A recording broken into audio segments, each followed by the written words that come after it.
तो इससे बड़ा भ्रष्टाचारी और क्या होगा। लोगों को शराब पिला पिला के बीमार कर दिया है। एक के बदले एक, क्या ये नीतियां क्या है इनके। तो ये तो एक नक्सलाइट है, शहरी नक्सलाइट कहूंगा मैं तो इसको। पानी के टैंकर के लिए अगर आपको जरूरत पड़ गई, आपको एक हफ्ते बाद आएगा जी।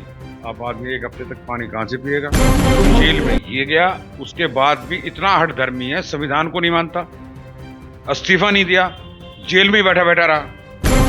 उसके बाद एक सबसे बड़ा मुद्दा ये लेके आए थे दिल्ली में, हम भ्रष्टाचार को खत्म कर देंगे, कट्टर ईमानदार हैं जी हम तो, ये डायलॉग होते थे उनका। और सबसे बड़ा भ्रष्टाचारी अब तक का चीफ मिनिस्टर, पूरे देश का जितने भी चीफ मिनिस्टर हैं, सबसे ज्यादा भ्रष्टाचारी ये रहा।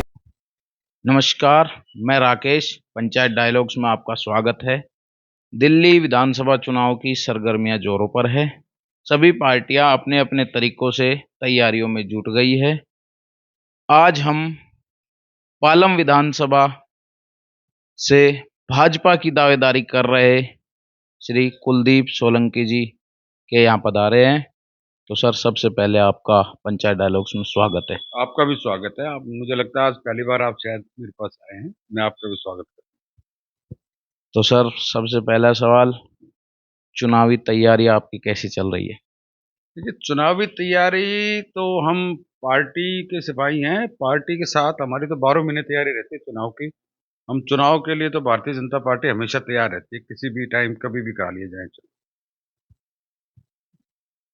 पिछले 10 वर्षों से दिल्ली में आम आदमी पार्टी की सरकार है और यहाँ के आमजन, जैसे कि हम अभी ग्राउंड रिपोर्ट कर रहे थे, तो हमने लोगों से जाना कि भाई, अरविंद केजरीवाल की सरकार ने फ्री की रेवड़ियां, जैसे भाजपा कहती है, फ्री की रेवड़ियां तो बहुत बांट दी, पर मूलभूत जो आवश्यकता है उनको पूरा नहीं कर पाई, धरातल पे कोई काम नहीं हुआ। इस बारे में आप क्या कहना चाहेंगे?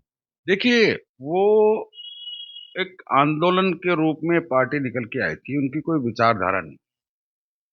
विचारधारा अगर कोई हो तभी तो वो कुछ काम कर पाएंगे। फ्री की रेवड़ी बांटने के नाम पे उन्होंने लोगों को बेवकूफ बनाया और पिछले 10 साल से वो यहाँ पे राज करते रहे। लोगों से गलती हुई, जिसका खामियाजा लोगों ने भुगता भी। कोई सामाजिक काम, गली मोहल्ले का, सीवरेज का, पानी का, स्ट्रीट लाइट का, रोड का, ट्रांसपोर्ट का, कोई भी काम एक भी उन्होंने प्रायोरिटी पे नहीं लिया। लोग, आप क्षेत्र में घूमे हैं, आपने रिपोर्टिंग भी की होगी, तो हमारे क्षेत्र के तो विधायक ही नहीं मिलते थे लोगों को। कोई डिपार्टमेंट ऐसा नहीं था कि जिसमें कोई अधिकारी जाओ मिले, अपना काम जो विधायक के काम आता है, अंडर काम आता है, वो काम के लिए लोग तरसते रहे हैं। अधिकारियों को फोन करो तो फोन नहीं उठाते हैं। ये हालत उन्होंने कर दी थी। लेकिन इन्होंने नाम एक रखा बहुत अच्छी तरीके से, बड़ा सोच के नाम रखा, आम आदमी पार्टी। लेकिन आम आदमी पार्टी जैसा एक भी काम इन्होंने नहीं किया, जैसे आम लोग, आम जनमानस के लिए कोई काम होता है। पानी के टैंकर के लिए अगर आपको जरूरत पड़ गई, आपको एक हफ्ते बाद आएगा जी। आप आदमी एक हफ्ते तक पानी कहां से पिएगा। मजबूरी में बेचारा खरीद के लाएगा, मजबूरी में खरीद के लाएगा। पानी तो चाहिए, हर वक्त चाहिए। उसके बाद एक सबसे बड़ा मुद्दा ये लेके आए थे दिल्ली में, हम भ्रष्टाचार को खत्म कर देंगे, कट्टर ईमानदार हैं जी हम तो, ये डायलॉग होते थे उनका। और सबसे बड़ा भ्रष्टाचारी अब तक का चीफ मिनिस्टर, पूरे देश का जितने भी चीफ मिनिस्टर हैं, सबसे ज्यादा भ्रष्टाचारी ये रहा। जेल में ये गया, उसके बाद भी इतना हठधर्मी है, संविधान को नहीं मानता, इस्तीफा नहीं दिया, जेल में ही बैठा बैठा रहा। दिल्ली का सारा विकास रुका। मजबूरी में आके कोर्ट से जब जमानत मिली तो शर्त पे जमानत मिली। अगर आप कोई भी कैबिनेट की मीटिंग नहीं कर सकते, आप चीफ मिनिस्टर के पद पे नहीं रहोगे, तब जाके इन्होंने इस्तीफा दिया। तो इससे बड़ा भ्रष्टाचारी और क्या होगा। लोगों को शराब पिला पिला के बीमार कर दिया है। एक के बदले एक, क्या ये नीतियां क्या है इनके। तो ये तो एक नक्सलाइट है, शहरी नक्सलाइट कहूंगा मैं तो इसको। ये विचार काम करने वाला आदमी नहीं है। अभी फिर दोबारा लोगों को बरगलाने की कोशिश कर रहा है। तो अब तो दिल्ली के लोग बहुत जागरूक हो गए हैं, अब इसकी बातों में आने वाले नहीं है। पालम विधानसभा से पिछले 10 वर्षों से भावना गौड़ यहाँ की विधायक रही और अब जो पार्टी ने इस बार, आम आदमी पार्टी ने कैंडिडेट बदल दिया है, जोगिंदर सोलंकी को प्रत्याशी बनाया है। इसको लेकर आप क्या कहेंगे? ऐसा देखिए वो तो उनकी पार्टी का निर्णय है, लेकिन आम जनता का सोचना यही है कि भाई जो इन्होंने वायदे किए वो उन्होंने पूरे नहीं किए, और उसी के ऊपर पूरी पार्टी के ऊपर ही क्वेश्चन मार्क लगता है कि भाई इन्होंने इतने वायदे कर दिए, कोई काम को कर नहीं पाए।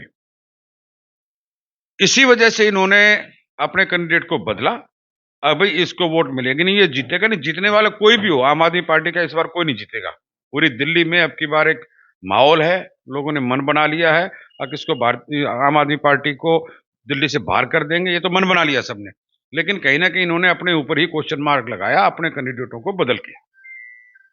पालम विधानसभा के प्रमुख मुद्दे आप क्या मानते हैं, जो अभी तक जो सबसे विशेष मुद्दे, प्रमुख मुद्दे क्या क्या हैं? देखिए प्रमुख मुद्दे तो एक आम आदमी के लिए, आम जनमानस के लिए, गलियों में सीवरेज सिस्टम है, रोड अच्छे हो जाएं, कनेक्टिविटी अच्छी हो।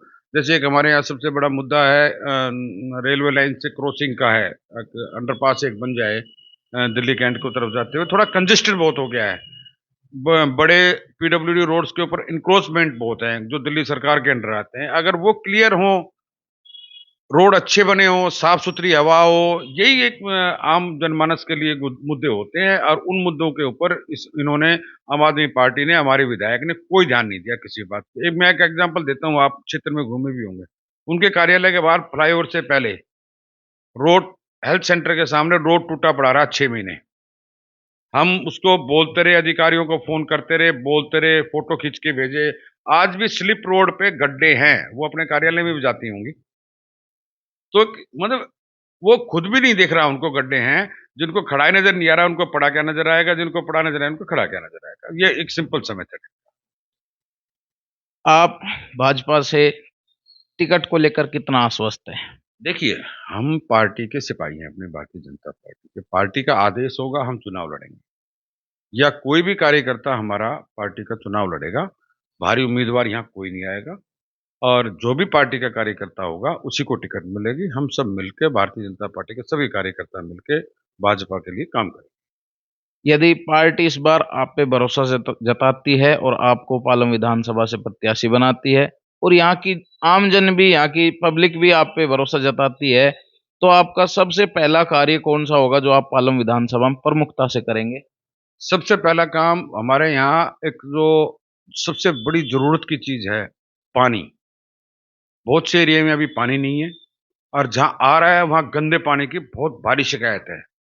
लोगों को, बच्चों को पीलिया, डायरिया की इतनी शिकायत आती है कि हमारे पास भी शिकायत आती है, भाई साहब आप कुछ करो। हम जल बोर्ड के अधिकारियों से बात करते हैं, सबसे पहला प्रायोरिटी पे हमारा यही काम रहेगा।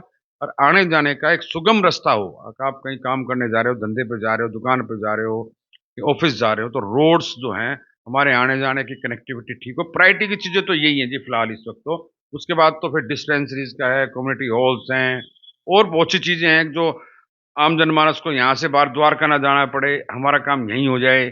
डिस्पेंसरी है, आयुर्वेदिक और बन जाए, होम्योपैथिक और बन जाए, ये सारी चीजें हैं। अगर मेडिकल फैसिलिटीज घर पे ही मिल जाए, इन चीजों को लेकर हम काम करेंगे। धन्यवाद। ये थे हमारे साथ कुलदीप सोलंकी, जो पालम विधानसभा से अपनी दावेदारी पेश कर रहे हैं। चूंकि आम आदमी पार्टी ने अपनी सभी टिकटें वितरित कर दी है और कांग्रेस ने भी अपनी प्रथम सूची जारी कर दी है, भाजपा की तरफ से अभी कोई भी सूची जारी नहीं हुई है प्रत्याशियों की। मैं राकेश यादव, पंचायत डायलॉग्स। धन्यवाद।